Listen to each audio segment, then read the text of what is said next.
Di kesempatan kali ini ada pertanyaan kita dari Saudara Fikran Alamsyah Sondak dari Manado. Pertanyaan sebagai berikut, Ustadz.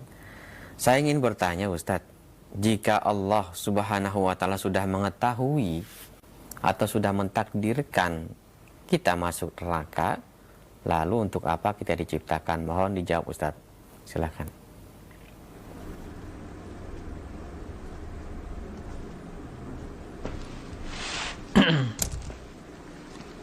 Baik, terima kasih. Ya, pada pikiran. Jadi pikiran dari pikir ya. Jadi mungkin dia banyak berpikir sehingga terpikir bagi dia ya pertanyaan ini. Barakallahu fiik ya. Semoga senantiasa menjadi orang yang memiliki pikiran yang positif. Ya, positive thinking. Baik. Nah, pertanyaannya jika Allah telah mengetahui, telah ditentukan ya siapa yang penghuni surga, penghuni neraka ya, maka untuk apa diciptakan? Redaksi yang hampir sama pernah disampaikan kepada Nabi SAW. Tapi bukan kenapa diciptakan. Para sahabat redaksinya, kenapa kita beramal? Ayu arafu ahlul jannah min ahlin nar.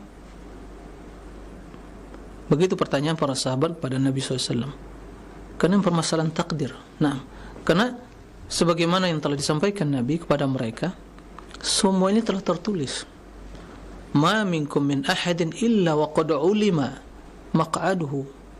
Nah, fil jannati aw fil nar wa yazubillah. Tidak seorang pun dari kalian kecuali telah diketahui tempat dia di surga atau neraka. Baik. Berarti ada penghuni surga, ada penghuni neraka. Nah, ya.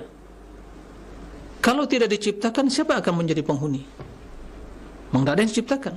Cuma Allah mengatakan neraka akan dipenuhi dengan manusia dan jin. La amla'anna jahannama minal jinnati wan nasi ajma'in. Jadi isinya manusia dan jin. Sebagaimana juga surga manusia dan jin juga. Kenapa? Karena jin ada yang beriman ya.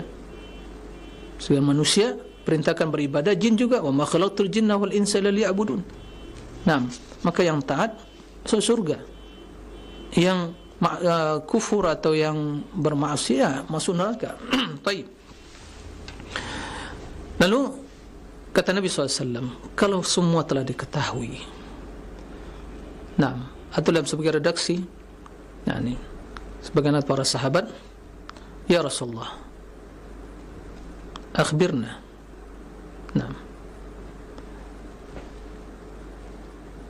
ana amalu fima jaffat bihil aqlam wa tuyatis suhub am fima nastaqbil.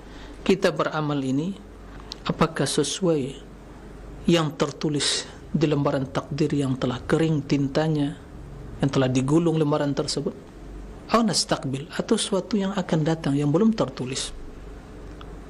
Bal fima jaffat bil aqlam wa tuyatis suhub. Akan tapi sesuai dengan apa yang telah tertulis, tidak ada yang berubah dan ditambah. Kalau begitu kata para sahabat, afala nattakilu ala kitabina. Jika hanya demikian, tidakkah kita hanya mencukupkan apa yang telah tertulis di Lauhil Mahfuz? Kata Nabi SAW, la i'malu fa kullun muyassar lima khuliqa lah. Tidak demikian.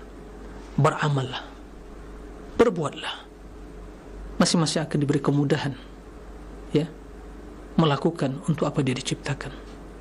Jadi berkemudahan. Kalau orang beramal diberi kemudahan, tapi kalau tidak beramal ya, masuk surga tapi tidak mau solat, tidak mau beramal, bersedekah, berinfak, berjihad dan kemudian zakat, haji dan seterusnya, dia masuk surga, ya tidak berkemudahan karena dia tidak mau beramal.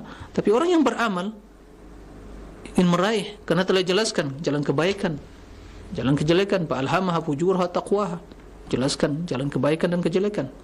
Nah,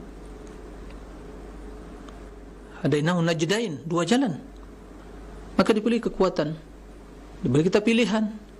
Jelaskan ini kebaikan, ini rambu-rambunya, ini kejelekan, ini rambu-rambunya. Hati-hati, waspada. Ikuti kebaikan, tinggalkan kejelekan.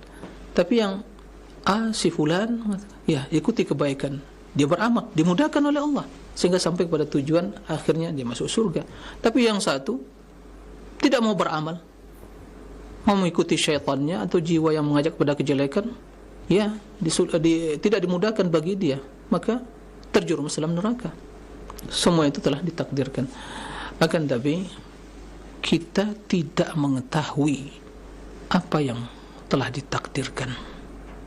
Tidak ada yang mengetahui apa yang telah ditakdirkan di Lauhil Mahfuz tadi, kecuali bila itu terjadi dan kita jalani. Dan perkara di surga, dunia, surga, akhirat, tidak ada yang mengetahui apakah dia dari penghuni surga atau penghuni neraka. Tapi dia hanya bisa beramal, kan, oh ini tanda-tanda penghuni surga, ini sifat-sifatnya.